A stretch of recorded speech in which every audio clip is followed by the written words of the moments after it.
তিনতলা ভবনের উপরে দাঁড়িয়ে তীক্ষ্ণ দৃষ্টিতে তাকিয়ে রয়েছে ফায়েজ মাঠের দিকে। মোবাইল হাতে নিয়ে কাউকে কিছু একটা বলল। তারপর রহস্যময় হাসি ফুটে উঠল ঠোঁটের কোণায়।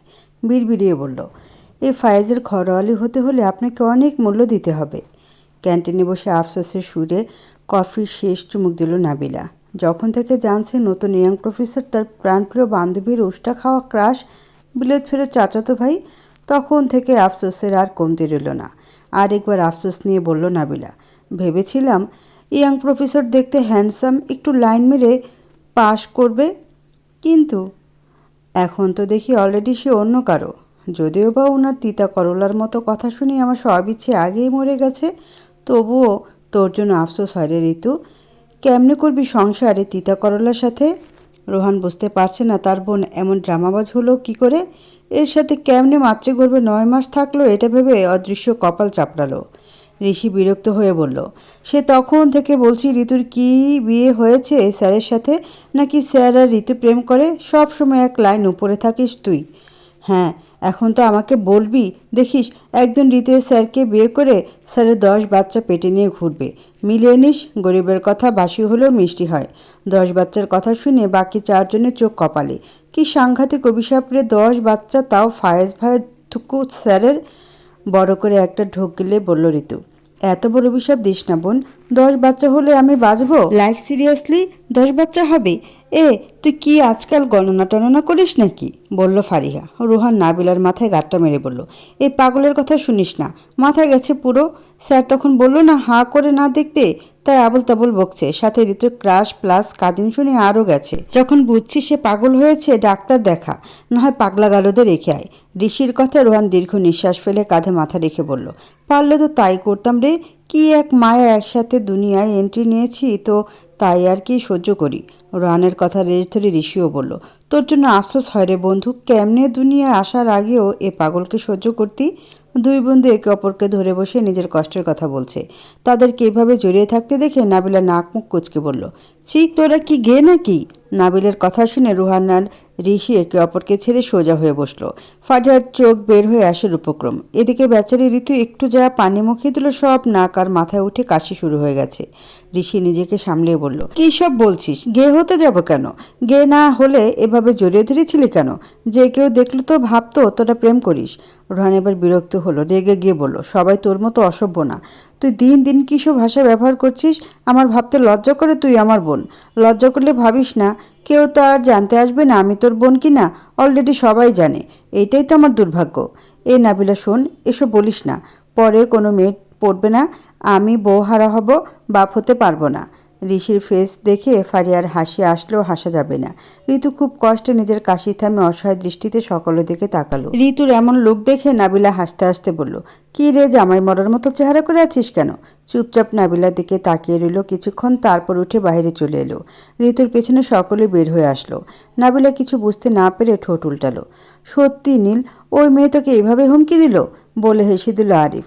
নীলের ভালো বন্ধু বলতে একজন আরিফ, যার সাথে ছোটকাল থেকে বন্ধুত্ব আজও বজায় রয়েছে। মজা নিচ্ছিস? মজা না রে দোস্ত, তবে মেয়েটা জোশ ছিল। তুই না চাইলে আমাকে একটু সেটিং করে দে। আরিফের এমন মজা নীলের ভালো লাগলো না। এদিকে মেয়েটা তাকে হুমকি দিয়েছে সে নাকি তার বয়ফ্রেন্ড নিয়ে এসে নীলকে মার খাওয়া, সাথে ভার্সিটি ছাড়া করবে। তবে কি জানিস নীল, মেয়েটা তোকে যে বললো তোকে দিয়ে তোকে মার খাওয়াবে, সেটা আমার কাছে হেভি লাগছে। আবারও হাহা করে হেসে দিল। হাসি পাচ্ছে তোর? আমি চিনিও না। আর আমি নাকি তার বয়ফ্রেন্ড, সে আমার গার্লফ্রেন্ড, আমাকে হুমকি দেয় ভার্সিটি ছাড়ার। কি হয়েছে? তুলি এভাবে রেগে আছিস? তুলিকে রেগে থাকতে দেখে কথাটি বলল তিশা। কোথাকার এক ছেলে আমাকে ধাক্কা দিয়ে বলে সরি আমি দেখি নাই। কি বলিস? তুলি ধরে 2-4টা দিস নাই? না রে, করি নাই। তবে যে ডোজ দিয়েছি তাতে মনে হয় না আর কোনোদিন এ মুখ হবে। কিন্তু এতে আমার কোনো শান্তি নাই রে। ওই ছেলেকে ভার্সিটি ছাড়া করতে পারলেই আমার শান্তি হতো। তুলির কথা তিশা কিছুক্ষণ ভাবলো, তারপর বলল, তাহলে নীল ভাইয়ের কাছে চল, ওনার এক কথায় স্যাররাও টিসি দিয়ে দিবে। কিন্তু আমরা তো ভাইয়াকে চিনিও না। সেটা ঠিক, কারণ উনি ভার্সিটিতে কম আসে, যার জন্য তেমন চিনিও না। তবে জিজ্ঞেস করলে কেউ তো দেখিয়ে দেবে। কাকে করবি? এসব ছোট লোকদের যা দেমাক, এদের সাথে কথা বলতে রুচিতে বাঁধে। তুলি আর তিশা কাজিন হয় সম্পর্কে। দুটি বড়লোক বাপের অহংকারী মেয়ে, দুজনেই বায়োলজি ডিপার্টমেন্টের প্রথম বর্ষের ছাত্রী। একটু আগে তুলি যখন ক্লাসে আসলো তখন অলরেডি একটা ক্লাস মিস করেছে। আর ওই ক্লাসটাই ছিল নতুন প্রফেসর মুস্তাকিম খান ফায়েজের। তুলির মিস হওয়ার একমাত্র কারণ হলো সিঁড়ি দিয়ে ওঠার সময় কোনো এক ছেলের সাথে ধাক্কা খাওয়া। ব্যাস, সে সূত্র ধরে রেগে আগুন হয়ে রয়েছে। বিকেলে বাসায় এসে ঋতু একটা জব্বর ঘুম দিল। সন্ধ্যায় মাগরিবের নামাজ আদায় করে নিচে নামলো। নামার আগে একবার ফায়েজের রুমে উকি দিতে ভুলল না। রুমের দরজা বন্ধ, তবে ফায়েজ এ সময় বাসা থাকে না, ভার্সিটির পর অফিসে যায়। কতটা পরিশ্রম করিয়ে নিচ্ছে বাপ চাচারা, এতদিনের সব কাজ এখন একদিনে করবে ভেবে আফসোস হলো ঋতুর। সিঁড়ি দিয়ে নামার সময় চোখ পড়ল ড্রয়িং রুমের দিকে। ছোট মা কার সাথে বসে যেন কথা বলছে। অন্যদিকে রিকু আর মন টিভি দেখছে, আবার মারামারি করছে। মেয়েটা সুন্দর, কি মিষ্টি মায়াবী মুখ, কিন্তু আগে তো দেখিনি ঋতু। এসব ভাবতে ভাবতে ঠিক সামনে চলে এলো। ঋতু, আসছিস? ভালো করছিস, আয় পরিচয় করিয়ে দিই তোর সাথে।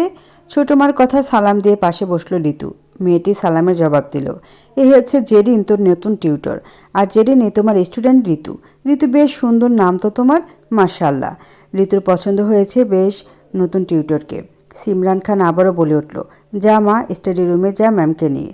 যেদিন সিমরানের কথা বলে উঠল, এই না আন্টি, এসব কী বলছেন? ঋতু আমাকে জাস্ট আপু ডাকলে হবে, কোনো ম্যাম ডাকতে হবে না। কেমন জানি বুড়ো বুড়ো মনে হয় নিজেকে তখন। জেরিনের কথায় রিকার মনও হেসে দিল। ওদের হাসতে দেখে জেরিন বোধহয় লজ্জা পেল। সিমরান চোখ রাঙিয়ে বলল, এই তোরা দুটো এখানে বসে কী করছিস? যা পড়তে সারাক্ষণ টিভি দেখা ছাড়া এদের কাজ নাই। জেরিনের দিকে তাকিয়ে সিমরান আবারও বলে উঠল, ঠিক আছে, তুমি যা বলবে, তোমার স্টুডেন্ট তাই না হয় ডাকবে। ছোটো মা, আম্মু আর বড় বাবা কোথায়? আপার একটু সুপার শপে গেছে, চলে আসবে, তুই যা পড়তে বস, আমি নাস্তা বানিয়ে আনছি। ঋতু তার নতুন টিউটর নিয়ে স্টাডি রুমে চলে গেল। যেদিন টুকটাক কথা বলে বেশ খাতির জমিয়ে নিল। ঋতুরও পছন্দ হয়েছে। কী রে বউ, আজ শুনলাম ঋতুর দাদুর নতুন ম্যাম আসছে।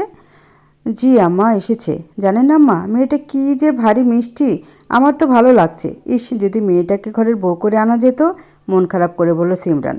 তখনই বাইরে থেকে আসলো হাসনা ও রুবি। কী রে ছোট, কার বউ ঘরে আনার জন্য উঠে পড়ে লাগলি?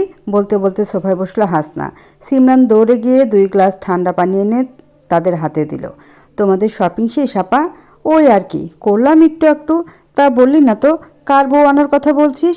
কারও বউ না আপা, আজ ঋতুর নতুন টিউটর আসছে। মেয়েটা মাশাআল্লাহ কি সুন্দর, আমার তো চোখ জুড়িয়ে গেল। সেটাই বলছিলাম আম্মাকে, যদি বউ করে ঘরে আনা যেত আর কি। ঋতুর টিউটর আছে নাকি চলে গেছে? বলল রুবি খান। চলে গেছে আপা, 20 মিনিট আগে। ঋতু কোথায়? উপরে গেছে, বলছে রুমে পড়বে। আপনাকে তো ছেলে আছে বিয়ে উপযুক্ত, একটারে করালেই তো হয় ভাবি।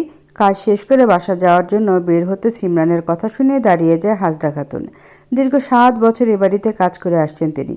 ছেলেদের বিয়ের বয়স হয়েছে, হাজরা পালিয়ে যাচ্ছে না তো? বলল রুবি খান। তা তো যাবে না ভাবি, তবে বড়োভাবে ফায়েজ বাবাকে বিয়াটা দিয়া দেন, নইলে দেখবেন পোলা আপনার আবার বিদুষ গিয়ে উঠছে। ফায়েজের বিয়ের কথা বলতে হাসনা আর রুবির চোখাচোখি হলো। এত বছরে এ কথা কেউ না বলেও আজ যেন হুট করে কোনো কিছুর আভাস দিল বুকের মাঝে। কি বলছিস হাজরা, ফায়েজ কোনো বিদেশ যাবে? ওদিন শুনলি না কি বললো, আর যাবে না? হ্যাঁ তো আমনেরে বুঝ দেওয়ার লাগে বলছে, আমনে তো মা, তাই আর বিশ্বাস করে নিলেন। তবে ঋতুমা টিউটরটা মেলা সুন্দর, ফায়েজ বাবার লগে মানাবো। আহ হাজরা, চুপ কর। ফায়েজের বিয়ের কথা কেউ ভাবছে না, আর বড় বউ ভুলে যেও না সেই দিনের কথা। ফায়েজের বিয়ের কথা ভুলেও ভাববে না। যদি ঋতুর ম্যামকে ঘরের বউ করতে চাও, তাহলে উজ্জ্বলকে বলো, ওরও তো বিয়ের বয়স হয়েছে নাকি। আর্যমানের কথার উপর কারো কথা নাই। কিন্তু হাজরা এটা বুঝলো না কেন, ফায়েজকে রেখে 6 মাসের ছোট উজ্জ্বলকে আগে করাবে বিয়ে? একদিন হোক আর 6 মাস হোক, ছোট তো উজ্জ্বল। পরিস্থিতি সামাল দিতে সিমরান বলে উঠল, কি কি আনছে দেখাও তো আপারা, এরপর খাবার রেডি করব। রাত হয়ে আসছে, একটু পর 3 ভাই এসে যাবে। সিমরান তাড়া দিতে বড় 2 যা যা যা কিনলো সব দেখাতে শুরু করলো। আর্যমান খুব খুশি হলো ছোট বউয়ের উপর। মেয়েটা বুদ্ধি করে পরিস্থিতি সামলে নিল। মনে মনে দোয়াও করলেন, আল্লাহর কাছে শুকরিয়া আদায় করলো যাতে পরিবারে এই মিল আজীবন থাকে। তবে ভয় কাজ করে আজও, সেই দিনে সে অনাকাঙ্ক্ষিত ঘটনা সামনে এলে যদি কোনো বিপদ হয়, ভেঙে যায় সংসার, তখন কি হবে? এভাবে বুক কেঁপে উঠল আর্যমানের।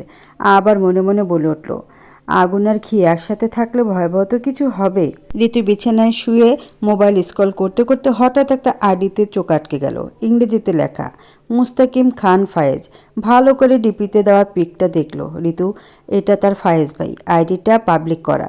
তবে ছবিটা সেদিনের তোলা মনে হলো। পরনে সে কালো শার্ট, কালো প্যান্ট আর নতুন কেনা কালো বাইক। এই তো বাড়ির গেটের সামনে তোলা ছবিটা, কি যে হ্যান্ডসাম লাগছে। ঋতু কি মনে করে কমেন্ট বক্স চেক করলো। চেক করতে চক্ষু কপালে ওঠার উপক্রম হলো। 3.6K কমেন্ট, যার বেশিরভাগ মেয়েরা করছে। ঋতু এটাই বুঝে উঠল না ফায়াজ ভাইয়ের সাথে এত মেয়েরা আছে। বিড়বিড় করে বলল, তিনি কি এমন সুন্দর সুন্দর ছবি আপলোড করে মেয়েদের পাগল করার পায়তারা করছে? প্রতিটি ছবি দেখছে আর নানা রকম আজগুবি সব কথা বলে যাচ্ছে ঋতু। এখনও বলছে, উফ ভাইয়া কি সুন্দর, মেয়েরা তো এজন্য গিলে খাচ্ছে। আবার কখনো, আচ্ছা সবকটা ছবিতে দেখু ব্ল্যাক পরা, ওনার কি একটাই শার্ট আছে? বড় বাবাকে বলবো ফায়েজ ভাইকে কয়েকটা শার্ট কিনে দিতে। বেচারা এতটা আর্থিক সংকটে আছে, জানলে গত মাসে আমার জমানো টাকাগুলো খরচ করতাম না। তবে কালো শার্টে কিন্তু ফায়েজ ভাইকে দারুণ লাগে। ছবির অপশন থেকে বের হয়ে আইডিতে ঢুকলো। 2 দিন আগে পোস্ট একটা ছিল, তুমি আমার 100 দোলন চাপা সম ভালোবাসা। 100 দোলন চাপা, উনি কি কাউকে ভালোবাসে? মন খারাপ হয়ে গেল ঋতুর। আর ইচ্ছে করলো না একবার ফায়েজ ভাইকে দেখুক। মোবাইল অফ করে বালিশে মুখ গুজে নিল। কান্না পাচ্ছে প্রচুর, বুকটা হাহাকার করছে। গত 18টা বছরে কোনো ছেলেকে ভালো লাগেনি ঋতুর। প্রথম যা একজনকে ভালো লাগছে সে নাকি অন্য কাউকে ভালোবাসে, ভাবতে বুকটা ফেটে যাচ্ছে। ঋতু চোখ বন্ধ করে কিছু একটা ইমাজিন করছে। হুট করে চোখ খুলে কাঁপতে শুরু করলো। বিড়বিড়িয়ে বলল, ফায়েজ ভাইয়ের বিয়ে হলে এ বাড়িতে থাকবে, আমি কি করে তা দু চোখে দেখব? রাত 10টায় সকলে আজ খাবার টেবিলে। খাওয়ার মাঝে তৌফিক খান বলল, ঋতু তোমার নতুন টিউটর কেমন মা? জি বড় আব্বু ভালো। বুঝতে অসুবিধা হচ্ছে না তো? না বড় আব্বু, আপু আমার সুন্দর করে বুঝিয়ে দেয়। এর মাঝে রুবি বলে উঠল, ম্যামকে কেউ আপু বলে ঋতু? এ কেমন বেয়াদবি? ঋতু কিছু বলার আগে সিমরান বলে উঠল, আপা যেদিন বলছি ওকে আপু ডাকতে। বাকি কথা আর বলতে হয়নি সিমরানের। তার আগে রিক বলে উঠল, না হলে ওনার নিজেকে বুড়ো বুড়ো লাগবে বলে হাহা করে হেসে দিল। সিমরান একবার চোখ পাকিয়ে ছেলেকে দেখল, কিন্তু তাতে কি? রিক জানে এখন তাকে বাঁচাতে বড় আব্বু আছে। তৌফিক খান ছেলেকে উদ্দেশ্য করে বলল, তা ভার্সিটি আর অফিস করতে কেমন লাগলো? কষ্ট কি বেশি মনে হয়? বাবা যে তাকে খোঁচা মেরে বলছে সেটা বেশ বুঝলো, কিন্তু তাতে কি? সে তো রুক্ষ কণ্ঠে বলবে সব সময়ের মতো, কষ্ট এখন না করলে কখন করবো আব্বু? ছেলে যে তাকে খোঁচা দেওয়ার সুযোগ দেবে না বেশ বুঝতে পারছে। এত কিছুর মাঝে হুঁশ নাই ঋতুর। কোনো রকমের ভাত খাচ্ছে আজ, মনে হচ্ছে কেউ তার গলা চেপে ধরে আছে। নীল বলে উঠল, বড় আব্বু, ভাই আমাদের ভার্সিটির নতুন প্রফেসর হিসেবে জয়েন করেছে। তৌফিক খান ছেলের দিকে তাকিয়ে খাওয়ায় মনোযোগ দিল। আবার খাবার শেষ করে উঠতে উঠতে বলল, যেখানে খুশি জব করুক, কিন্তু আমার অফিসের কাজে অবহেলা করুক তা আমি চাই না। মনোযোগ দিয়ে করতে পারলে 10 জায়গায় কাজ করুক, আমার সমস্যা নাই। হাসনা আরা খান একবার স্বামীর দিকে তো একবার ছেলের দিকে তাকালো, আড়ালে নিঃশ্বাস ছেড়ে দিল। আরজুমান খান চায় না বাপ ছেলের মাঝে কথা বলতে, তাই দেখেও দেখে না। আজকাল ভয় নিয়ে আছে। সে অতীত অধ্যায় কবে সামনে আসে কেমন ঝড় তুলে, এ ভয় শেষ হয়ে যাচ্ছে দিনকে দিন। ডাইনিং টেবিলটা প্রায় খালি। মন আর রিক খেয়ে উঠে গেছে। সিমরান গেছে ছেলে মেয়ে দুটোকে দুধ খাওয়াতে। এরা দুধ খেতে চায় না ছোটকাল থেকে। আরজুমান রুমে চলে গেছে। রুবি গেছে শাশুড়িকে ওষুধ খাওয়াতে। হাসনা রান্নাঘরে প্লেটগুলো ধুতে নিল। পরে 3 যে একসাথে খেয়ে নেবে। নীল মাত্র উঠে গেল। উজ্জ্বল বাপ চাচাদের সাথে উঠে গেছে। এখন শুধু ফায়েজ আর ঋতু আছে। ঋতু ধীরে ধীরে খাচ্ছে, হয়তো খাবার নষ্ট করবে আজ। ফায়েজ খাওয়া বন্ধ করে ঋতুর দিকে কয়েক মিনিট তাকিয়ে রইল। তারপর বলল, যত সময় ধরে খাচ্ছিস তাতে তো এ পাটকাঠির মতো শরীর হওয়ার কথা না। নিস্তব্ধতার মাঝে এমন রুক্ষ কণ্ঠ শুনে কেঁপে উঠল ঋতু, তবে কান্না পাচ্ছে। ফায়েজ ভাই আবারও পাটকাঠি বলল, কি রে, এত সময় ধরে ভাত যে নাড়ছিস তাতে কি পেট বাতাসে ভরে যাচ্ছে? খাচ্ছি তো ভাইয়া, আস্তে করে বলল ঋতু। সেটা তো দেখতে পাচ্ছি আপু। আপু শব্দটি কানে যেতে থেমে গেল হাত ঋতুর। চোখ তুলে তাকালো ভালোবাসার মানুষটির দিকে। ফায়েজ তখনও ঋতুর দিকে তাকিয়েছিল। তাকানোটা ছিল শান্ত, যেন এক গভীর পুকুরের ন্যায়। ঋতুর চোখ ঝলঝল করছে, হয়তো কান্না আসছে। ফায়েজ সম্ভবত বুঝলো, চোখ নামিয়ে নিল। শেষ লোকমা মুখে পড়ে উঠে গেল। ঋতু তাকিয়ে রইল সেদিকে, পিছু ফিরে চাইল না ফায়েজ। হয়তো ঋতুর সাথে কথা বলার জন্য এতক্ষণ বসেছিল, কিন্তু হুট করে কি থেকে কি হলো বুঝতে পারেনি। কেন মন খারাপ তাও জানা হয়নি। ঋতুর আর খাওয়া হলো না। উঠে গেল খাবার রেখে। সিঁড়ি দিয়ে উপরে ওঠার সময় কানে আসলো তার মা বকছে তাকে, বারবার বলছি এভাবে খাবার নষ্ট করিস আর অসুস্থ হবি। সবাই ভাবে আমি তোর যত্ন নিই না। তোর এবার অসুখ হোক, আমি আর দেখছি না। কিন্তু ঋতু পিছু তাকালো না। রুবি খানের কথা হয়তো ফায়েজও শুনছে, কারণ ফায়েজ তখন করিডোরে ছিল। ঋতু রুমে ঢুকে দরজা বন্ধ করে শুয়ে পড়ল। ফায়েজ বারান্দায় এসে আকাশের দিকে তাকিয়ে বলল, আমি তোমার মতো বিশ্বাস না, কিন্তু তোমার চাঁদের মতো কলঙ্ক হয়েছে আমার চাঁদের, পবিত্র কলঙ্ক। রুমে এসে টেবিল থেকে মোবাইল নিয়ে ফেসবুকে পোস্ট করলো, একদিন ভালোবাসা দিয়ে তোমার মন খারাপের দেশ কিনে নিব। আরেকটি নতুন দিনের সূচনা হলো। আজ বড্ড শরীর খারাপ লাগছে। ঋতুর নামাজ পড়া আর হয়নি। মেয়েলি সমস্যার কারণে নামাজ আজ বাদ গেল। নামাজ পড়তে না পারায় কেমন জানি সকালটাও বিরক্তিকর মনে হলো। অন্য দিনের তুলনায় ফুরফুরে লাগলো না কিছু। আবারও শুয়ে পড়ল। এপাশ ওপাশ করে মিনিট 10 পরে উঠে ফ্রেশ হলো। একটা লম্বা শাওয়ার নিল। চুলগুলো বেশ বড়। শুকানোর জন্য দৌড়ে ছাদে গেল। দাদু সবসময় বলে সকালে রোদ শরীর মন দুটো ভালো রাখে। হেয়ার ড্রায়ার কেনার সামর্থ্য থাকলেও খানবাড়িতে একটা হেয়ার ড্রায়ার নেই। রুবিখান সমস্যা ঋতুকে আর মনকে চুল ভালো করে মুছে রোদে শুকাতে বলে। এতে নাকি চুলের ভিটামিনের অভাব দূর হয়। প্রতি সপ্তাহে মা তাকে মেহেদি বেটে মাথায় দিয়ে দেয়। কোনো কোনো মাসে তো ঘরোয়া হেয়ার প্যাকও বানিয়ে দেয়। ছাদে গেলে সবসময় মন ভালো হয়ে যায় ঋতুর। তবে মনটার সাথে বিকেল ছাড়া ছাদে আসা সম্ভব হয় না। আজ হলুদ গোলাপ ফুল গাছে দুটো ফুল ফুটেছে। গাছটা গত মাসে জমানো টাকা থেকে কিনেছে। আরজুমান খান পছন্দ করে না অপ্রয়োজনে টাকা মেয়েদের হাতে দেওয়া, কিন্তু বউদের হাতে দিতে হবে এটাও নিয়ম করে রাখছেন। মায়ের উপর কথা খানবাড়ির কেউ কোনোদিন বলেনি। ছোট চাচু ওই দিন একটা টব এনে দিয়েছে, তাতে 2 কি 3টা লতা ছিল। এগুলো নাকি লজ্জাপতি লতা, ধরলে নাকি নেতিয়ে যায়। ঋতু হাত বুলিয়ে দিতে লতাগুলো নেতিয়ে গেল। যেন এক সমুদ্র লজ্জায় তাদের প্রাণ যায়। পিছন থেকে একটা পুরুষালী কণ্ঠ ভেসে এলো। এই লজ্জাবতী লতাগুলো মেয়েদের আরেক রূপ। মেয়েরাও স্পর্শ পেলে নেতিয়ে যায়। ঋতু হঠাৎ কারো কণ্ঠ পেয়ে চমকে উঠল। একা ছাদে আছে, হুট করে শব্দ পেলে ভয় পাবে, এটি স্বাভাবিক। পেছন ফিরে দেখে গেঞ্জি আর ট্রাউজার পরে দাঁড়িয়ে আছে ফায়েজ।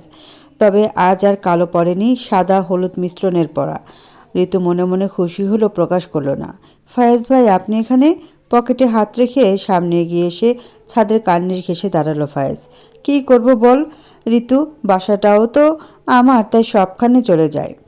ঋতু চুপ হয়ে গেল। ভাবছে এ কেমন তারা উত্তর। এত ভাবিস না, আমি সোজা উত্তর দিতে পারি না। মুখটা আসলে আমার মতো কিউট না আর কি। আমি কিউট হলেও আমার মুখটা তারা। ফায়েজ ভাই, আপনার কথা আমার মাথায় ঢুকে না কেন বলুন তো? জানি না, তুই বল।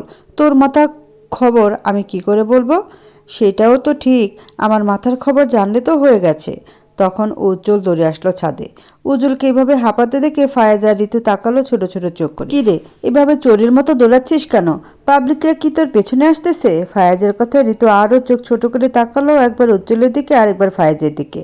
হাঁপাতে বলে উঠল উজ্জ্বল, এর চেয়ে সাংঘাতিক। কি হয়েছে ভাইয়া, তুমি এমন ভয় পেয়েছো কেন? বনুরে, তুই আরেকটু হলে ভাই হারাতি। নাক টেনে বলল উজ্জ্বল কথাগুলো ঋতুকে। ভাইকে কষ্ট পেতে দেখে ঋতু দৌড়ে গিয়ে পাশে দাঁড়ালো। এরপর ভাইয়ের হাত পা মুখ ভালো করে দেখে বলে, কোথায় তো মায়ের দাগ নেই, তার মানে মায়ের খাওনি? ঋতুর মুখে মায়ের কথা শুনে ভেবাচাকা খেয়ে গেল সামনে দাঁড়িয়ে থাকা 2 মানব, ফায়েজ আর উজ্জ্বল। মায়ের খাবে কেন? ঋতুকে জিজ্ঞেস করলো ফায়েজ। আপনি তো বললেন পাবলিকরা পেছনে লেগেছে। ঋতুর কথা শুনে ফায়েজ হাসবে নাকি কাঁদবে বুঝতে পারছে না। মনে মনে বলে উঠল, গাছের মতো লম্বা হয়েছে বুদ্ধি, আর সাথে করে বড় না হলে যা হয় আর কি। বোনের কথা এতক্ষণ যে অসহায়ের মতো ছিল, সেই সব ফেলে সোজা হয়ে দাঁড়িয়ে বলে, তোর ভাইকে পাবলিক মারবে এত সাহস আজও হয়নি। তুই নিচে যা, আমার ফায়েজের সাথে কথা আছে। কিন্তু কোনো কিন্তু না, সোজা নিচে যা। ঋতু মুখ ভেঙচি দিয়ে নিচে চলে গেল। উজ্জ্বল দোলনায় বসলো। ফায়েজ পাশে বসে বলল, কী রে শালা, ব্যাপারটা কি খুলে বলতো? আমি তো শালা কখনো হব না, তাই শালা করিস না। যা হবি দেখা যাবে। এখন বল, এভাবে দৌড়ালি কেন? অসহায়ের মতো ফেস করে উজ্জ্বল বলে, রামু কাকাদের কুকুরটা এত বাজে হয়েছে, আমি জগিংয়ে গেলাম, ও মা, আমাকে দেখে কি যে ডাক। জানিস তো আমি কুকুর ভয় পাই। ভয়ে দৌড় দিলাম, কুকুরের পেছনে আসলো সোজা ছাদে। উজ্জ্বলের কথা শেষ হতে কর্ণে এলো রিনিঝিনি মেয়েলি হাসির শব্দ। ফায়েজ আর উজ্জ্বল তাকিয়ে দেখে ঋতু ছাদের দরজার সামনে দাঁড়িয়ে মাথায় একটু বের করে দাঁত কেলে হাসছে। উজ্জ্বল চোখ রাঙাতে হাসতে চলে গেল। অন্যদিকে কেউ একজন বুকে হাত রেখে বিড়বিড়িয়ে বলল, খুন হয়ে যায় আমি প্রতিদিন। কি রে জীবনে কি আচার খাসনি? এমনভাবে খাচ্ছিস কেন? পাশে বসতে নাবিলার দিকে খেক করে নাক ছিটানো বানি ছুড়ে দিল ঋষি। ঋষি আচার পছন্দ করে না ছোটকাল থেকে, কিন্তু কেন তা কখনো বলেনি। সব সময় দেখা যায় আচার দেখলে রেগে যায়। সে চায় না কেউ আচার খাবে তার সামনে। নাবিলা আরও শব্দ করে আচার খাচ্ছে আর মুখে ইয়াম্মি করে শব্দ করছে। বিরক্ত হলো প্রচুর ঋষি। নাবিলার হাত থেকে আচার নিয়ে ফেলে দিল। নাবিলাও কম যায় না। শুরু হয়ে গেল তাদের তর্ক। এক পর্যায়ে ঋষিকে চড় দিয়ে বসলো নাবিলা। জীবন্ত মহল। এ প্রথমবার এমন কিছু ঘটল। নাবিলা হুট করে রেগে যায়। কেন জ্বর দিল কেউ বুঝলো না। রোহান কিছু বুঝতে না পেরে বসে পড়ল। ভয় পাচ্ছে বন্ধুত্বের পাঁচফোড়নের মাঝে আজ কী হবে। ফারিহা এসে এদের এমন গোমরা মুখ দেখে জিজ্ঞেস করে, কী রে, আজ কয় ধাপ করলি ঝগড়া? কিন্তু উত্তর কেউ দিল না। কয়েকবার জিজ্ঞেস করার পর রোহান বলল, নাবিলা ঋষিকে চর দিয়েছে। কাজটা নাবিলা তুই ঠিক করিসনি। শেষ কথাটি বোনকে উদ্দেশ্য করে বলল রোহান। ততক্ষণে ঋতুও চলে এসেছে। পুরো ঘটনা না জেনে এটুকু বুঝলেও বেশি কিছু হয়েছে। ফারিহা আর ঋতু ঋষিকে পাশে বসে জিজ্ঞেস করে, সবসময় আচার নিয়ে তোর এত সমস্যা কেন? আজ বলবি কেন এমন করিস? তুই তো জানিস নাবিলার আচার কত প্রিয়। ঋতু ফারিহা আর রোহানকে জোরাজুরি করতে দেখা গেল। নাবিলা চুপ করে অন্য পাশে বসে আছে। ঋষির চোখ কষ্টের কথা স্পষ্ট জানান দিচ্ছে। এক পর্যায়ে বন্ধুদের বলে, তোরা জানিস আমি বাবা মায়ের একমাত্র সন্তান। সকলে একসাথে হুম বলল। তারপর ঋষি আবারও শুরু করে বলা, কিন্তু এটা জানিস না আমার একটা বোন মৃত্যু হয়েছে। সকলে চমকে গেল। ঋষি শুরু থেকে বলল, আম্মু প্রেগনেন্ট থাকার সময় আচার খেত। মেয়েরা নাকি খায় আচার। আমি এত সব বুঝি না। এদিকে আমি কত খুশি আমার বোন হবে। আলটা থেকে স্পষ্ট লেখা মেয়েবাবু। একদিন এলো সেদিন যা ছিল খুব খারাপ আর জঘন্য। আম্মু আচার খাচ্ছে, হুট করে একটা আচারের বিচি চলে গেল পেটে। স্বাভাবিক, আমরা কত বিচি গিলে ফেলি। রাতে আম্মু আব্বুকে বলছে বেবি নড়ছে না সকাল থেকে। পরে ডাক্তারের কাছে গেলে আলট্রা করে জানায় বাচ্চা নেই। অপারেশন হয়, বাবুর গলায় বিচি চলে যায়। শ্বাসনালীতে আটকে মারা যায় আমার বোন। সেদিন থেকে আমি আচার দেখলে রেগে যাই।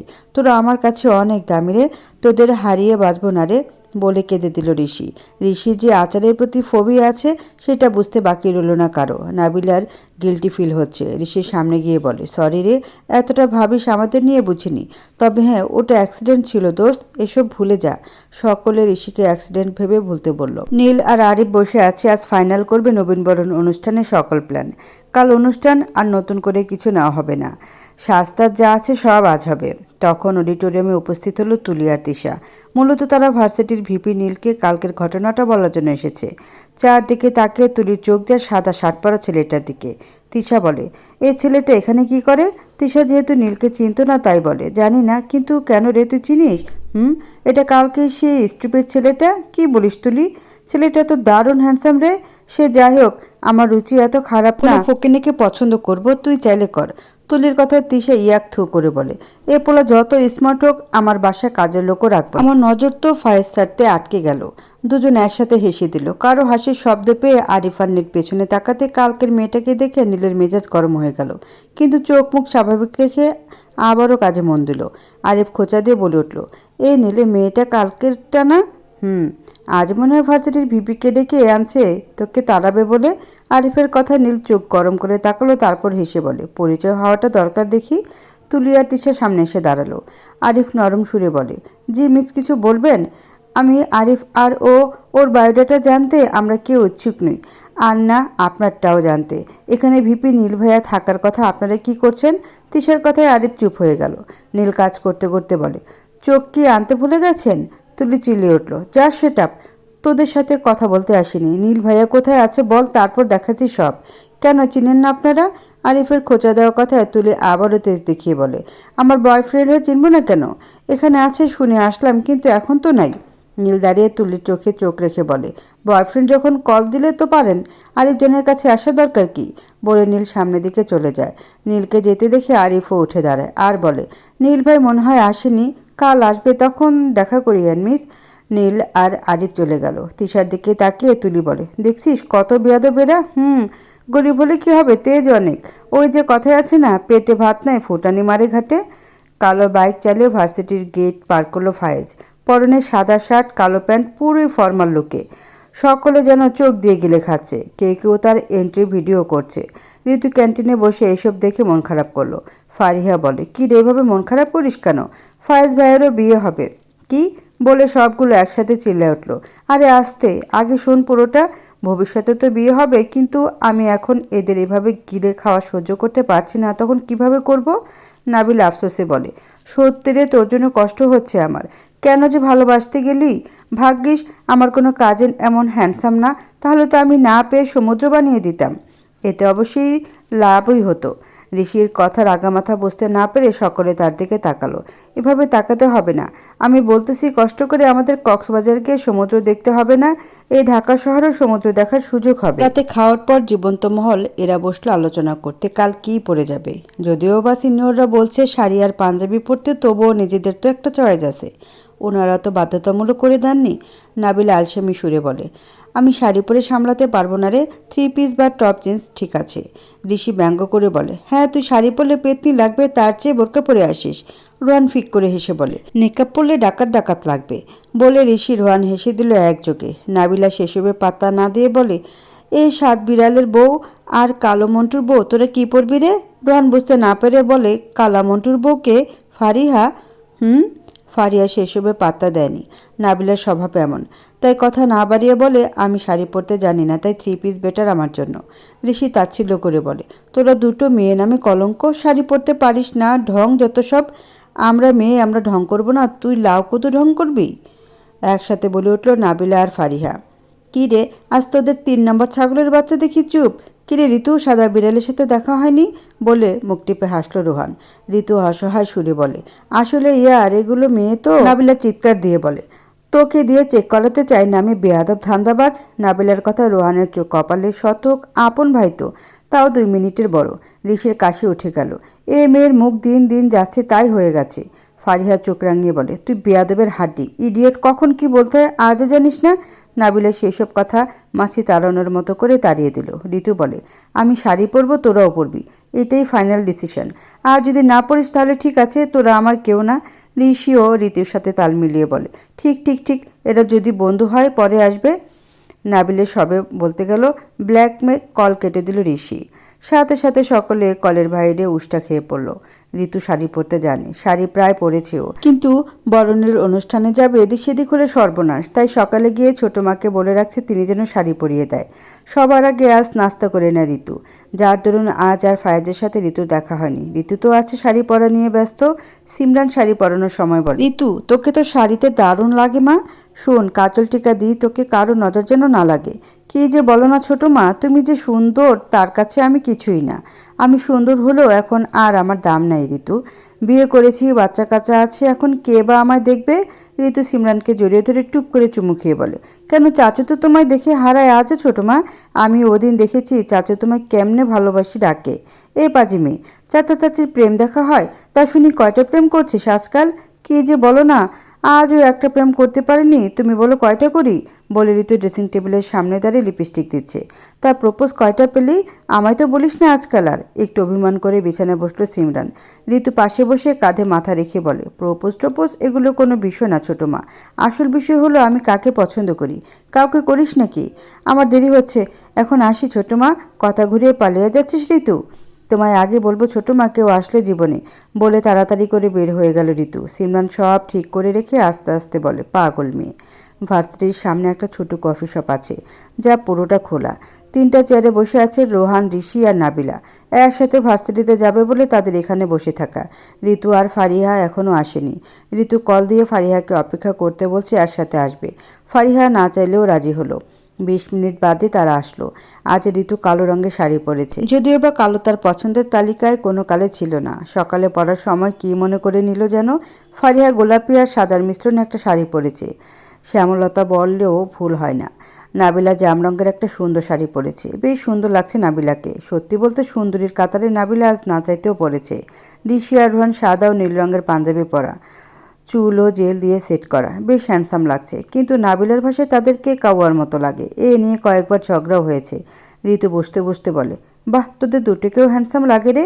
নাবিলা হেসে বলে, ঋতু তোর কি সাদা বিড়ালের দিকে তাকিয়ে থেকে চোখ গেছে? কেন বলতো? এই যে কাওয়াকে বলিস হ্যান্ডসাম, বলে আবারও হেসে দিল। হ্যাঁ আমাদের কাওয়া, আর তোকে মনে হয় বিশ্ব সুন্দরী লাগছে। ঋষির কথায় নাবিলা মাছি তাড়ানোর মতো হাত নেড়ে বলে, তার বলতে তোকে পেতনি লাগে, বলে হেসে দিল ঋষি। এই জন্য ড্যাব ড্যাব করে তাকিয়েছিলি তখন? ধরা খাওয়া চোরের মতো হাসি বন্ধ হয়ে গেল ঋষির নাবিলার এক কথায়। ফারিহা হাত তুলে থামিয়ে বলে, চল ভিতরে যাই, তোরা ঝগড়া পরে করে নিস। আজ তিশা আর তুলিও শাড়ি পরেছে। তিশা হলুদ রঙের শাড়ি, যেন সে গায়ে হলুদ অনুষ্ঠানে এসেছে। সে সাথে ভারী স্বাস্থ্য আছে। এ দেখে নাবিলার যেন হাসি থামছে না। রোহান ঋষিও কম পচায়নি তা নিয়ে। ফারিহা এসবে নেই। কি দরকার বড়লোকদের পায়ে পাড়া মেরে বিপদ ডাকার? ঋতু তো ভার্সিটির নতুন রূপ দেখে বারবার তাকিয়ে দেখছে।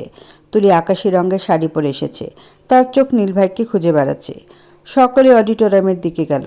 ঋষিদের পেছনের সারিতে তুলি আর তিশা বসেছে। তারা দুজনের কথা ঋষি রোহান স্পষ্ট শুনছে। নাবিলা তো চারদিকে কোন ছেলে কেমন, কোন মেয়ে কেমন তা নিয়ে পড়ে আছে। ফারিহা নাবিলার কথার উত্তর দেওয়ার জন্য যদিও বা হ্যাঁ নাতে উত্তর দেয়।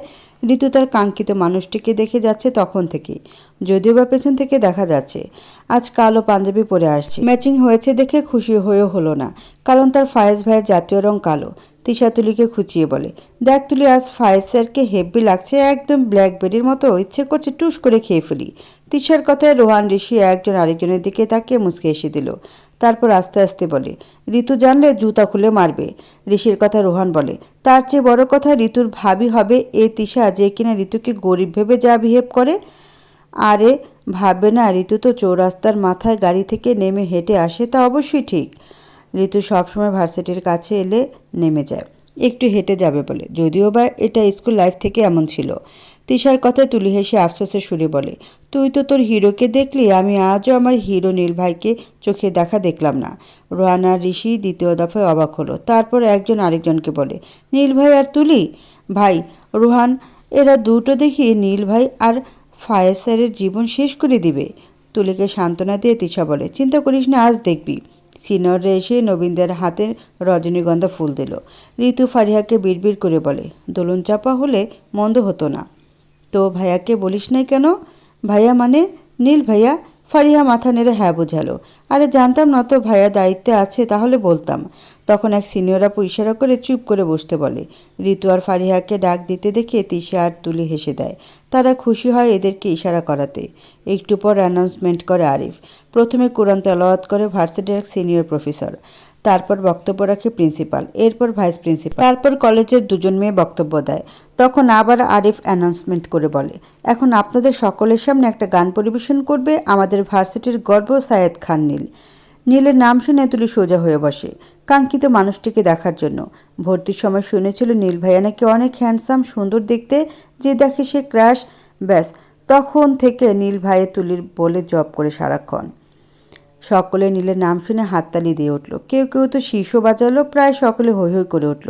তখন স্টেজে উঠেছে হাতে গিটার নিয়ে নীল রঙের পাঞ্জাবি পরিহিত নীল। তুলির চোখ ঝলঝল করছে। নীলের এন্ট্রি দেখে তুলি এবার ক্রাশ নামক বাস খেলো, মুখটা এখনও দেখেনি। নীল স্টেজের মাঝখানে দাঁড়িয়ে সোজা তাকালো অডিয়েন্সের দিকে। সাথে সাথে নীলকে দেখে তুলি আর তিশার চোখ বের হয়ে আসার উপক্রম হলো। তিশা তুলিকে বলে, এটা নীল ভাই তুলি? আমিও তো তাই দেখছি। এ ফকিন্নি, সরি নীল ভাই উনি। আর আমি কত খারাপ ব্যবহার করেছি, এখন কিভাবে কি করি? থাক বাদ দে, ভুল হতে পারে। নীল গিটারের সুর তুলল। সকলে চুপ হয়ে বসে পড়ল। নীল গেয়ে উঠল, কবিতা তুমি স্বপ্নচারিণী হয়ে খবর নিও না। কবিতায় এ নিশাচর আমায় ভেবো না সুখের মোহনা। দেখবি আমাদের ভালোবাসা হয়ে গেছে কখন যেন পদ্ম পাতার জল। শেষ একটু গিটারের সুর থামিয়ে দিল, সাথে সাথে হাততালির বন্যা ভেসে গেল। চারদিক থেকে নীল ভাই করে রোল পড়ে গেল। তুলি চারদিকে তাকিয়ে হেসে দিল। নাবিলা ফারিহাকে ধাক্কা দিয়ে বলে, বাহ, নীল ভাইয়ের দেখি অনেক ফ্রেন্ড।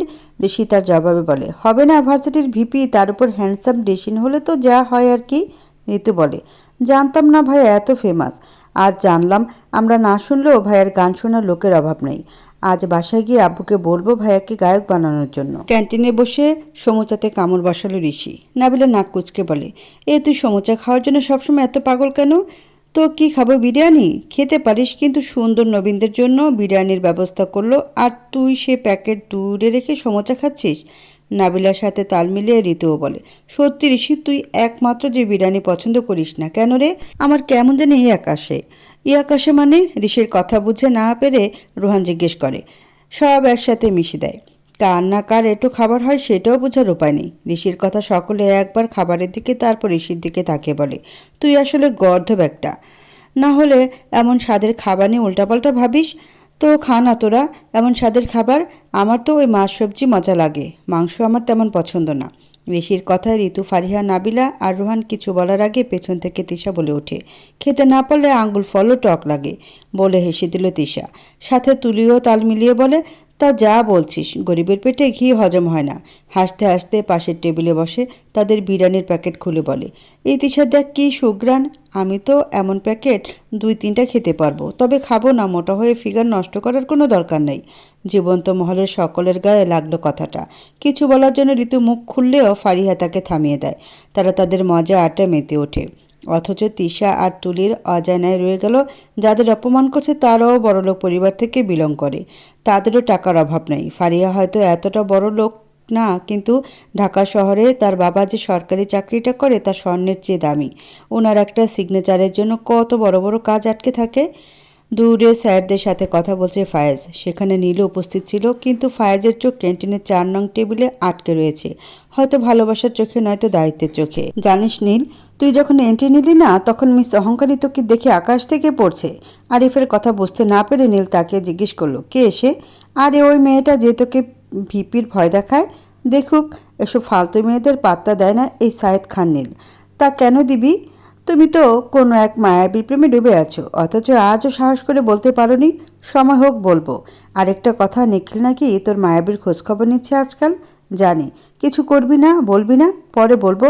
আগে নেওয়া শেষ হোক, এরপর বলবো কার খবর নিচ্ছে সে। এ সায়েদ খান নীলের হৃদয়ের রানীর খবর? হৃদয়ের রানী? কেন, তো সন্দেহ আছে? আরে না, মেয়েটা লাকি তোকে পাবে, আমিও লাকি যদি তাকে পাই। ভাই, তোরা দুটোই লাকি হবি একজন আরেকজনকে পেলে। আমার কপালে কবে যে এমন একটা আসবে, যা আছে সব জলদস্যু রে বাবা। এই আরিফ, তুই আজীবন সিঙ্গল থেকে মরবি নাকি? এ তোর নাটক বন্ধ করে চল তো, বলে নীল বাইক থেকে উঠে সামনে হাঁটতে লাগলো। তুলি খেয়াল করলো নীলকে সিনিয়র জুনিয়র অনেকে সালাম দিচ্ছে। তিশা তুলির দিকে তাকিয়ে বলে, চল তোর হিরোর সাথে কথা বলে আসি। তুলি নম্র সুরে বলে, আসসালামু আলাইকুম নীল ভাই। তিশাও সালাম দেয় নীলকে। নীল ভদ্রতা দেখিয়ে উত্তর দেয়। তুলি আবার বলে, সরি ভাই, আমি আসলে জানতাম না আপনি ভিপি, তাই এমন ব্যবহার করেছি। নীল মাছি তাড়ানোর মতো করে বলে, সমস্যা নেই, আমার মাথায় এত কিছু রাখার মতো জায়গা নেই। আরিফ ফিক করে হেসে বলে, ওভারলোড নিস না ভাই, পরে আমার চাচু হওয়া হবে না। আরিফের এমন কথা নীল চোখ রাঙিয়ে দেয়। আরিফ ঠোঁটে হাত দিয়ে বোঝায় সে চুপ করলো। তুলি আবারও বলে, আমি সত্যি সরি ভাইয়া, আপনি রাগ করেছেন অনেক, আমি বুঝেছি। নীল বিরক্ত হয়ে বলে, আপনাকে আমি ঠিক চিনিও না, তার উপর রাগ করবো আমি? নীল এতটাও সস্তার কেউ না, সে যার তার উপর রাগ করবে। তুলি নীলের কথা অপমানিত হলো, মুখে মিথ্যা হাসি রেখে তাকিয়েছিল। নীল পাশ কাটিয়ে চলে গেল। তিশা বলে উঠল, ভিপি হয় তাই কি অহংকার দেখছিস? এতদিন তো মুখোশ পড়েছিল, যখন আমরা জানাচ্ছি সে কে, এমন দেমাক বেড়ে গেছে? নীল ভাই, আপনি তো চিনেন না এই রুবাইয়া জান্নাত তুলিকে। চিনলে এত বড় স্পর্ধা দেখাতে পারতেন না। আপনি প্রথম কেউ যাকে আমার না চাইতেও ভালো লেগেছে, তাই এত অপমান আমি আজ খোলা আকাশের নিচে হজম করে নিলাম। তখনই ফায়েজ বাইক নিয়ে বাইরে যাচ্ছে। তিশা সেদিকে তাকিয়ে বলে, এ দেখতে সুন্দর কিন্তু কথা তিতা। আচ্ছা, খেতে কি মিষ্টি নাকি তিতা হবে? তুলি বিরক্ত হয়ে বলে, তোর স্যারের উপর নজর সরাতো, উনি যে খিটখিটে, আবার নীল ভাইয়ের মতো না হয়। মাগরিবের আগে বাসায় আসলো ঋতু। ফায়েজ সোফায় বসে মুন আর রিকের সাথে টম অ্যান্ড জেরি দেখছে।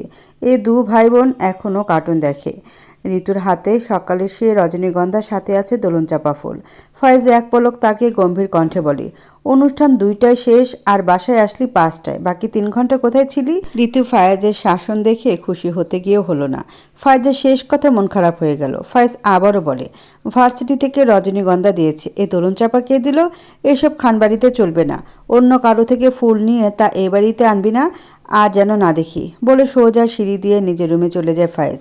ঋতুর চোখ টলমলে করে ওঠে। সে নাকি কোনো ছেলের দেওয়া ফুল বাসায় এনেছে, ভাবতে হৃদয় ভেঙে যায়। তার ফায়েজ ভাই তাকে ভুল বুঝতো। কষ্ট হলো, মাথা নিচু করে উপরে গেল ঋতু। মন আর রিক কিছু বুঝতে পারেনি। তারা আবারও টিভির দিকে মনোযোগ দেয়। ফায়েজ মোবাইলের দিকে তাকিয়ে বলে, আমার পবিত্রতায় কেউ হাত দিলে সে স্থান আমার কাছে অপবিত্র মনে হয়। যেখানে তুই পুরোটা আমার, সেখানে তোকে কেউ প্রপোজ করলো আর তুই সেটা সাথে রাখলি, তাহলে তুইও অপবিত্র হয়ে গেলি। কোনো রকম শাড়ি খুলে বাসার জামা পরে নিল ঋতু। এখন আর বেঁধে রাখেনি, কান্না ছেড়ে দিল। কাজল লেপ্টে চোখের নিচে কালো হলো। কতটা বিরক্ত লাগছে এখন বলতে পারছে না, খুব কষ্ট হলো। কাঁদতে কাঁদতে বলে, আপনি আমায় ভালো করে দেখলেন না ভাইয়া, একবারও বললেন না ঋতু তোকে সুন্দর লাগে, অথচ কী সব ভেবে নিলেন, ভাবলেন কোনো ছেলে থেকে ফুল নিয়ে 3 ঘন্টা তার সাথে ছিলাম, আপনি আমায় এতটা খারাপ মেয়ে ভাবলেন? আমি তো আপনার জন্য সেজেছি, অথচ আপনি আমায় দেখলেনও না। কাঁদতে কাঁদতে ঘুমিয়ে পড়লো খাটের কার্নিশে হেলান দিয়ে। মাগরিবের পরে জেরিন আসলো, তখন ড্রয়িং রুমে আজ বাড়ির 3 কর্তা উপস্থিত। অফিস থেকে বিকেলে আজ চলে আসছে। গতকাল একটা ফরেন ডিল সাকসেসফুলি হওয়ায় আজ দুপুরে পার্টি রাখা হয়েছে। ফায়েজ যায়নি, তাতে অবশ্যই তৌফিক খান রাগ করলেও তার শুধু 2 ভাই ছাড়া কেউ দেখেনি। জেরিন সকলকে সালাম দিয়ে স্টাডি রুমে গেল। তৌফিক খান বলে, মেয়েটা মাশাআল্লাহ সুন্দর আছে, উজ্জ্বলের জন্য হলে মন্দ হয় না, বাড়িতে বউ আসা দরকার। ছেলেদের পায়ে শিকল পরানোটা এখন বেশি জরুরি। সিঁড়ি দিয়ে নামছে ঋতু, মন দৌড়ে গিয়ে বলে আসছে তার টিউটর আসছে। ঋতু আর দেরি করেনি, জেরিনকে বেশ ভালো লাগে ঋতুর, কি মিষ্টি মেয়ে, 2 দিনে বন্ধুত্ব হয়ে গেল। অবশ্যই একটা বড় বোন থাকলে বেশ দরকার আজকাল, জেরিনকে দেখলে মনে হয়। সে সিঁড়িতে পা রাখতে বাপ চাচাদের কথা কানে এলো। তায়েব খান বলে উঠল, তা বেশ বলেছেন ভাইজান, ছেলেদের বিয়ের বয়স হয়েছে, ঘরে বৌমা আনা দরকার। আমারও জেরিনকে বেশ ভালো লাগছে, ওদের মানাবেও অনেক। ওদের বলতে কাকে বোঝালো ঋতু বুঝতো না, তাই মায়ের কাছে গিয়ে বলে, মা জেরিন আপুর সাথে কার বিয়ের কথা বলছে আব্বু? রুবি খান চায়ে চিনি দিয়ে নাড়তে নাড়তে বলে, জেরিনকে আমাদের সবার ভালো লাগছে, তোর ভাইয়ের জন্য বলতেছি, মেয়েটা বেশ মিষ্টি, তোর ভাবি হলে কেমন লাগবে রে? ভাইয়া বলতে তখন মাথায় আসলো ফায়েজ ভাইয়া। ফায়েজ পরিবারের বড় ছেলে, তাকে বাদ দিয়ে তো আর ছোটকে দেবে না। বুকটা ধক করে কেঁপে উঠল, চোখের পানি আসার আগে তা আটকানোর চেষ্টা করলো, কথা না বাড়িয়ে চলে গেল স্টাডি রুমে। জেরিনকে দেখে কান্না যেন বাদ মারল না, তবুও চোখ দিয়ে পানি পড়লো না এক ফোঁটাও। ধীরে সুস্থে বসলো চেয়ারে। জেরিন কিছু লিখছিল, ঋতুকে দেখে হাসি মুখে বলে, কেমন আছো রি? পুরোটা শেষ করার আগে চোখ গেল ঋতুর বিধ্বস্ত মুখটার দিকে। চোখগুলো কেমন জানি আগুনের মতো, সাথে সাথে বিচলিত হয়ে বলে, আরে ঋতু তোমার চোখ মুখ এমন কেন, শরীর খারাপ নাকি? এ বলে কপালে হাত ছোঁয়ালো। ঋতু নিজেকে ধাতস্থ করে বলে, না আপু তেমন কিছু না, আসলে মাথা ব্যথা করছে। পড়তে পারবে আজ? আদরের সুরে বলল জেরিন। পারবো আপু, তবে অল্প পড়বো আজ, ঠিক আছে। জেরিন পড়া বোঝাতে ব্যস্ত হলেও ঋতুর মন আজ নেই। সে বারবার জেরিনকে দেখছে, মনে মনে বলে, সত্যি আপু কত সুন্দর, ফায়েজ ভাইয়ের সাথে ভালো মানাবে। আমি তো তার ছোট বোন, আমাকে তো উনি এর বাইরে অন্য কোনো নজরে দেখেও না। আজ বিকেলে তো বুঝিয়ে দিল উনি আমাকে খারাপ মেয়ে ভাবে। জেরিন আটটায় চলে যাওয়ার সময় হাসনা তাকে ডাক দিল। জেরিনও পাশে গিয়ে বসলো। কথা বলার এক পর্যায়ে হাসনা জিজ্ঞেস করে, তোমরা কয় ভাই বোন জেরিন? আমরা 2 বোন আন্টি, আমি বড় আর ছোট আমার বোন ঝুমু এবার ক্লাস 7-এ। অনেক ছোট তো তোমার। তা তোমার বাবা মা কি করে আন্টি? আমার মা স্কুলে শিক্ষকতা করে। আর বাবা? আন্টি আমার বাবা নেই, একটা রোড অ্যাক্সিডেন্টে মারা যায়, বলে মাথা নিচু করে ফেলল জেরিন। হাসনারা খানের খারাপ লাগলো, পরম মমতায় মাথায় হাত ছুঁয়ে দিলেন, আদর করলেন। কোনো কিছু আড়াল হলো না ঋতুর চোখে, দূর থেকে দাঁড়িয়ে সব শুনল। বড় মার এত আদর করতে দেখে কষ্ট যেন দ্বিগুণ হলো। রুবি খান ঋতুকে বই হাতে দাঁড়িয়ে থাকতে দেখে বলে, কি রে দাঁড়িয়ে আছিস কেন? রুবির কথা সকলের চোখ যায় ঋতুর দিকে। ঋতু কিছু বলার আগে আগ বাড়িয়ে জেরিন বলে, আন্টি আজ ঋতুর শরীর খারাপ, ওর মনে হয় মাথা ব্যথা, আমাকে কিছু বলেনি খুলে, আপনি একটু দেখে নেবেন, আমি আসি আজ, আসসালামু আলাইকুম। হাসনা জবাব দিল, ওয়ালাইকুম আসসালাম। জেরিনের কথা শুনে রুবি দ্রুত মেয়ের কাছে গেল। চোখ মুখ শুকনা, তবে শরীরের টেম্পারেচার স্বাভাবিক, হয়তো মাথা ব্যথা। মেয়েকে জোর করে ধরে ডাইনিং টেবিলে নিয়ে বসালো, তারপর 1 প্লেট ভাত এনে মেখে মুখে তুলে দিল। কিছু বলেনি ঋতু, চুপচাপ খেয়ে নিল। হাসনা এসেও ভালোবেসে আদর করে দিল ঋতুকে। বড় মার আদর পেয়ে আদরের বাচ্চাটার ইচ্ছে করলো চিৎকার দিয়ে কান্না করতে, কিন্তু চাইলে তো সব হয় না, তাই চুপচাপ খেয়ে কোনো রকম চলে গেল রুমে। রুমের দরজা আজকেই মনে করে আটকে দিল। অন্ধকার বারান্দা, দূর আকাশের চাঁদের আলো ছাড়া আরেকটা জিনিস চিকচিক করছে, সেটা ঋতুর পায়ের নূপুর। কি সুন্দর ঝলমল করছে আধারে। ঋতুর উপরের দিকে তাকিয়ে বলে, কোনো এক পড়া নাকি আমায় এটা পরিয়ে দিয়েছে অলক্ষ্যে? সত্যি কি কোনো পড়া আছে? থাকলে আমায় নিয়ে যাও, এ কষ্ট যে সহ্য হয় না আমার, মন চায় সব ছেড়ে চলে যাই। আমি না থাকলে কেউ কি আমার কথা ভেবে কাঁদবে? ফায়েজ ভাইয়ের হয়তো মনেও পড়বে না, মা কাঁদবে, বাবা, বড় বাবা, ছোট বাবা, বড় মা, ছোট মা, দাদু, মোহন, রিক এরা হয়তো খুব মিস করবে। ছোট ভাইয়া সে তো খুশি হবে আমি না থাকলে, 2টো লেগ পিস তার পাতে উঠবে। কখন যে ঘুমিয়ে গেল বারান্দায় মনে নেই। মাঝরাতে হালকা ঠান্ডায় ভেঙে গেল ঘুম। তখনও নিজেকে বারান্দায় আবিষ্কার করলো ঋতু। বাইরে বৃষ্টি হচ্ছে গুড়ি গুড়ি, সাথে হালকা বাতাসও। উঠতে কষ্ট হচ্ছে, তবুও কোনো রকম উঠে বিছানায় শুয়ে পড়ল। রাত 10টায় নিয়ম করে জীবন্ত মহলের সদস্যরা ভিডিও হোক কিংবা অডিও কলে কথা বলবে, না হলে যেন অপূর্ণ থেকে যায় তাদের জীবন। সবাই কলে আসলেও আসেনি ঋতু। অনেকবার কল দেওয়ার পর যখন আসেনি তারা সবাই একটু হলেও চিন্তা করলো, তবে ক্লান্ত আছে মনে করে আর ভাবলো না। ফায়েজ আজ আর ঋতুকে ডিনারের সময় না দেখেও এতটা ভাবলো না। বিকেলের কথাগুলো বলায় আদরের দুলারি যে মুখ ফুলিয়েছে বেশ বুঝেছে, তবে এসব নিয়ে ভাবলো না। সব কিছু নিয়ে ভাবতে গেলে জীবনটা চলবে না। ফায়েজ, উজ্জ্বল আর আরিফ খান বেশ কিছু সময় আড্ডা দিল। তারিফ খান বলে, ফায়েজ তো বিয়ে করবে না, তুই বরং বিয়ে কর উজ্জ্বল। উজ্জ্বল একবার ছোট চাচার দিকে তাকিয়ে বলে, চাচু আমাকে বিয়ে দিয়ে তোমার দলে নেওয়ার এত কেন ইচ্ছে বলো তো? তারিফ খান বলে উঠল, তুই কি আজীবন সিঙ্গেল থাকবি? সেটা কেন থাকবো, তবে কাউকে পেলে অবশ্যই করব। কেউ কি নাই? চাচার কথায় চোরা চোখে তাকালো একবার, তারপর দুদিকে মাথা নেড়ে বুঝায় নেই। তারিফ খান উজ্জ্বলের পিঠ চাপড়িয়ে বলে, ভাবিরা তোর জন্য একটা মেয়ে দেখছে, সুন্দর আছে বেশ, তবে তোর এক পাশ থেকে তোলা রমণীর চেয়েও কম সুন্দর না, বলে হেসে দিল তারিফ খান। ফায়েজ বলে, এক পাশ থেকে তোলা রমণী মানে? চাচু, আরে বলিস না, কোন এক রমণীর ছবি এক পাশ থেকে তোলা, ভালো স্পষ্ট না? মায়েদের দল কোন মেয়ে দেখলো উজ্জ্বলের জন্য? কে আবার? ঋতু টিউটর? শুনলাম মেয়েটার বাবা নেই। উজ্জ্বল রাগ দেখিয়ে বলে, সুন্দর কেন, বিশ্বসুন্দরী হলেও আমি বিয়ে করব না। ফায়েজকে করো, না হয় নীলকে। আমি তো ওই তাকে করব, সে ট্রাফিক জ্যামে আটকে থাকা নীলাকাশকে। ফায়েজ বিয়ের কথা শুনে কেসে উঠল। তারিফ খান মাথায় ফু দিয়ে বলে, ওর বিয়ে করে কি হবে? চাচার কথা শুনে চোখ বড় বড় করে তাকালো ফায়েজ, তারপর বলে, তুমি কি আমার পুরুষত্ব নিয়ে সন্দেহ করো? ফায়েজের অসহায়ত্ব মুখ দেখে একযোগে হেসে দিল উজ্জ্বল আর তারিফ খান। উজ্জ্বল হাসতে হাসতে বলে, চাচু তুমি কিন্তু আমাদের সিনিয়র হও, এরপরও আমাদেরকে এভাবে পচাতে আসো কেন? হাসতে হাসতে তারিফ খান বলে, বয়স বেশি না বাচ্চা, আমি কিন্তু তোদের বন্ধু হই। ফায়েজ উঠে যেতে যেতে বলে, বউ আনার সময় হলে বউ ঘরে দেখবা, আর দুদিন পর দাদাও হবা, এত চিন্তা করিও না। এখন আমার রিম ছাড়ো তোমরা। উজ্জ্বল আর তারিফ খান চলে গেল। ফায়েজ দরজা বন্ধ করে লাইট অফ করলো। বিছানায় অর্ধ শুয়ে মোবাইলে একটা চোখের দিকে তাকিয়ে বলে উঠল, কবে যে আপনি বুঝবেন ভালোবাসা বলতে মুস্তাকিম খান ফায়েজ, ভালো থাকার নামও মুস্তাকিম খান ফায়েজ। আপনার সকল কিছুতে এ মুস্তাকিম খান ফায়েজ ব্যতীত দ্বিতীয় কোনো নাম থাকবে না। শরীর খারাপ বলে আজ আর ভার্সিটিতে যায়নি, অবশ্যই গ্রুপে মেসেজ দিয়ে বলেছে।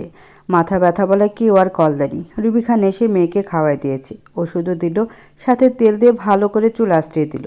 লম্বা ততটা না চুল, তবুও ঋতুর যত্নের শেষ নেই। হাঁটুর থেকে 4 ইঞ্চি ওপরে চুলগুলো। ঋতু প্রতিদিন চুলের যত্ন নেয়, সব আছে, আলসেমি করলেও চুলের প্রতি তার অনীহা আসে না। অবশ্যই এটা বড়মার থেকে শেখা। ফায়েজ ভার্সিটিতে চলে গেল। সব সময়ের মতো শু শার্ট পরা, কালো প্যান্ট, সে কালো বাইক। ঋতু বারান্দায় দাঁড়িয়ে দেখলো তার ফায়েজ ভাইয়ের যাওয়াটা। নিজেকে বুঝিয়ে বলল, নিষিদ্ধ জিনিস বড্ড আপন মনে হয়, তবে জেরিন আপুর কপাল ভালো, না হলে ফায়েজ ভাইয়ের জন্য তাকে চাইলো সবাই।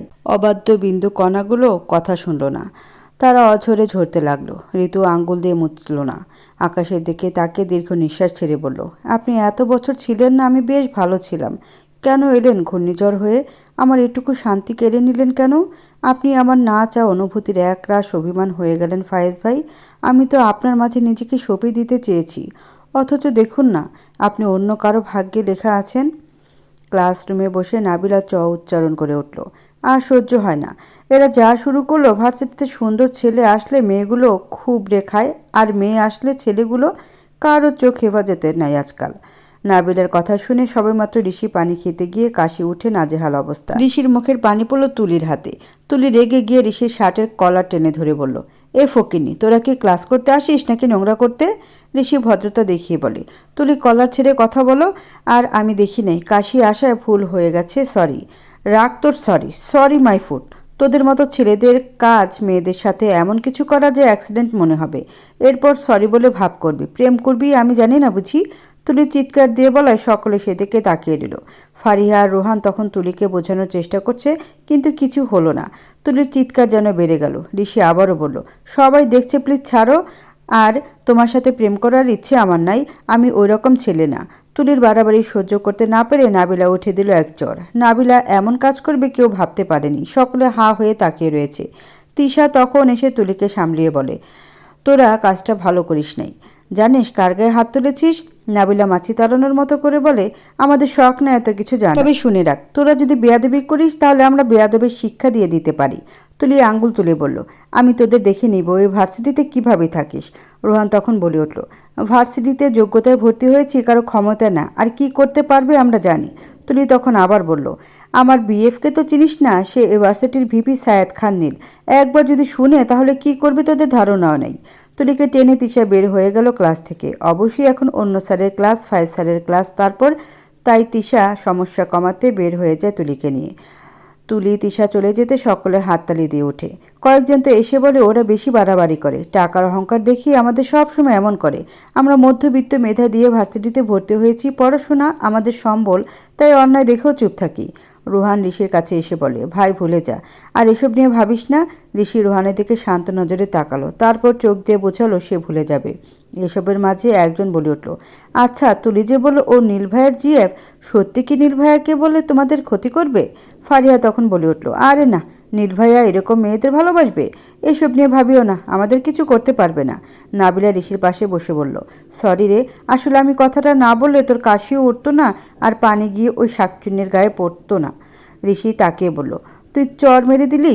আমি এটা ভেবে অবাক, এত রেগে গেলি তুই? নাবিলা সোজা হয়ে বসে বলে, আমাদের বন্ধুদের কেউ কথা শোনালে আমার অসহ্য লাগে, মনে হয় আমার কাজে ভাগ বসাতে কেউ এসেছে। নাবিলার কথা শুনে ফারিহা রোহান হেসে দিলেও ঋষি রেগে গেল। শুরু হয়ে গেল তাদের ঝগড়া। নীল ভার্সিটিতে এসেছে, তবে আজ আর ক্লাস করবে না। লাইব্রেরিতে একটা কাজ আছে, খুব বেশি দরকার বলে আজ এসেছে, নয়তো ভার্সিটিতে কম আসে আজকাল। লাইব্রেরিতে যাওয়ার সময় তিশা আর তুলির সাথে দেখা। নীল যদিও খেয়াল করেনি, কিন্তু তিশা তুলি ঠিক খেয়াল করেছে।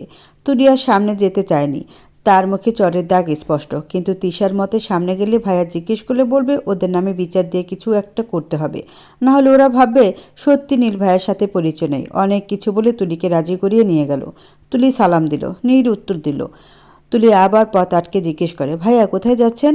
আপনার ক্লাস নাই? নীল বিরক্ত হয়ে তাকালো, স্পষ্ট দাগ দেখলো, তবে আগ্রহ হলো না জিজ্ঞেস করার।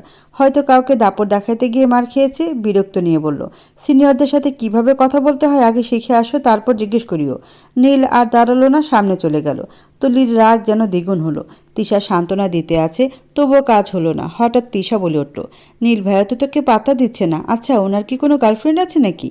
তুলি অসহায়ের মতো তাকিয়ে বলে, এভাবে বলিস না, আর থাকলেও খুঁজে বের করতে হবে, তাকে উল্টোপাল্টা বুঝিয়ে সরিয়ে দিতে হবে। তিশা কিছু একটা ভেবে বলে, ওনার বন্ধু আরিফকে আগে হাত করলে কেমন হয়? বলে দুই ভ্রু নাচালো। সাথে সাথে তুলিও হেসে দিল। ফায়েজ ক্লাসে আসছে, সব সময়ের মতো মুখ গম্ভীর, তবুও মেয়েদের লালসার দৃষ্টি যেন কমছে না। ফায়েজ চারদিকে ভালো করে দেখলো, ঋতুকে দেখা যাচ্ছে না। বিরক্ত হয়ে বিড়বিড়িয়ে বলল, সামান্য বকা দিয়েছি বলে ক্লাস করবে না? এমন অবাধ্য আমার মোটেও পছন্দ না। আজ হাতের সামনে পাই, তারপর বুঝাবো। মুস্তাকিম খান ফায়েজের অনুমতি ছাড়া ক্লাস মিস দেওয়া শাস্তি। তিশা সে তখন থেকে তাকিয়ে রইল ফায়েজের দিকে। ফায়েজ খেয়াল করেছে সেটা প্রতিদিন এমন করে। ফায়েজ পড়ার মাঝখানে হঠাৎ বলে উঠল, তিশা আপনি একটু দাঁড়াবেন? তিশা খুশিতে গদগদ হয়ে দাঁড়ালো। তখন ফায়েজ দ্বিতীয়বার বলল, কোলায় ব্যাকটেরিয়ার কাজ বলুন। এতক্ষণ খুব মনোযোগ দিয়ে আমার দিকে তাকিয়েছিলেন, নিশ্চয়ই পড়াটা বেশ বুঝেছেন। তিশা শুকনো ঢোক গিলা স্পষ্ট দেখা যাচ্ছে। তার চোখ মুখে একটু আগে যে হাসি ছিল তা এখন আধারে পরিণত হয়েছে। তিশাকে চুপ থাকতে দেখে ফায়েজ আবারও বলল, কি হলো বলেন? কোলায় ব্যাকটেরিয়ার কাজ? চুপ করে থেকে ক্লাসের সময় নষ্ট করা আমার পছন্দ না। তিশা মাথা নিচু করে বলল, সরি, আমি আসলে মনে করতে পারছি না। ফায়েজ শব্দ করে বই ডেস্কে রাখলো। পুরো রুম যেন কেঁপে উঠল। তিশা থরথর করে কাঁপছে। ফায়েজ রেগে গিয়ে বলে, গেট আউট! তিশা কাঁপা কাঁপা গলায় বলল, সরি স্যার। ফায়েজ আরও রেগে গেল, shut up and get out of my class. Go early, others are wasting time for you. অপমানে চোখ দিয়ে কয়েক ফোঁটা পানি বের হলো তিশার। চোখ মুছে তাড়াতাড়ি বের হয়ে গেল। ফায়েজ একটা নিঃশ্বাস ফেলে আবার বলল, অমনোযোগী হতে চাইলে দরজা খোলা আছে, চলে যান আপনারা। আর যদি থাকেন তাহলে আমার উপর মনোযোগ না দিয়ে বইতে মনোযোগ দেন। এটাই শেষবার, কেউ যেন এমন ভুল না করে। আবারও ক্লাসে নীরবতা শুরু হলো। ফায়েজের রসকসীন কণ্ঠ আর মাঝে মধ্যে মার্কার ও ডাস্টারের শব্দ ছাড়া আর কিছু নেই। ক্লাসের সময় শেষ। বের হয়ে যাওয়ার সময় ফায়েজ পকেটে হাত গুজে বলে, সবাই যেন উপস্থিত থাকে। একদিন আসবে, দুদিন আসবে না, এরপর বুঝবে না আর পরীক্ষায় ফেল করবে, সেটা আমি কোনো মতে মেনে নিব না। আপনাদের বন্ধুদের ক্লাস নিয়মিত করতে বলবেন। লাস্টের কথাটা ফায়েজ ফারিহাদের দিকে তাকিয়ে বলল। ফায়েজ যেতে নাবিলা লাফিয়ে বলে, এ তোরা দেখেছিস সে কথাটুকু স্যার আমাদের দিকে তাকিয়ে বলছে? ফারিহা মাথা নেড়ে হ্যাঁ বলে। রুহান তখন বলে, হয়তো ঋতুর উদ্দেশ্যে বলা। ফারিহা বলে ওঠে, হয়তো না, আমি শিও ঋতুকে মিন করে আমাদের বলছে। নাবিলা আলসেমি সুরে বলে, বুঝি না এসব সাদা বিড়ালের মনে কি চলে আর সাদা বিড়ালের বউর মনে কি চলে। আচ্ছা চল, ঋতু অসুস্থ, ওকে দেখে আসি, বলল ঋষি। সকলে সম্মতি দিল। ক্লাস যখন নাই তাই আর দেরি না করে বের হয়ে গেল ফারিহা, নাবিলা, রুহান আর ঋষি। উজ্জ্বল আজকে ছুটি নিয়েছে, বিকেলে অফিসে আসবে। তার নাকি কোথাও যাওয়া দরকার। গাড়িতে বসে আছে 30 মিনিট, কিন্তু এ জ্যাম ছাড়ার নাম নেই। এই গরমে এসির বাতাসও বিরক্ত লাগে। এসি অফ করে যে জানালা খুলে বাইরে দেখবে তারও সুযোগ নেই। সবখানে তো সমস্যা হয়, শব্দ না হয়, গাড়ির তেল ধোয়ার এসব দিয়ে পুরো ঢাকা শহরের অবস্থা অনেক খারাপ। বিরক্ত হয়ে ডান বাম করতে আবারও দূরে দাঁড়িয়ে থাকা মেয়েটির দিকে চোখ পড়তে আটকে গেল। মুখ দিয়ে স্পষ্ট বের হয়ে আসলো, আর এটা তো সে মেয়ে। আজ তার সাথে কথা বলতে হবে। গত 1 মাস ধরে খুঁজেও পায়নি, আজ হারাবে না। কিন্তু তখন সবুজ বাতি জ্বলে উঠল। না চাইতেও গাড়ি চালাতে হলো উজ্জ্বলকে। তবে কিছুটা গিয়ে সাইড করে গাড়ি থামিয়ে দিল উজ্জ্বল। গাড়ি থেকে বের হয়ে চারদিকে তাকালো, কিন্তু কোথাও মেয়েটি নেই। বিড়বিড়িয়ে বলল, আদৌ মেয়ে তো এটা, নাকি পড়ি? এ আছে এ নাই, এ আল্লাহ, যখন দেখালে তখন মিলিয়েও দিও। গাড়িতে বসে আবারও ছুটে গেল গন্তব্যে। দুপুরের আগে খানবাড়িতে উপস্থিত ফারিহা, নাবিলা, রোহান, ঋষি। তাদের দেখে আর্যমান খুশি হয়ে বলে, কি গো নাতি নাতনিরা, আজকাল তো আমারে দেখতে আসো না, আমি বুঝি পর হয়ে গেছি?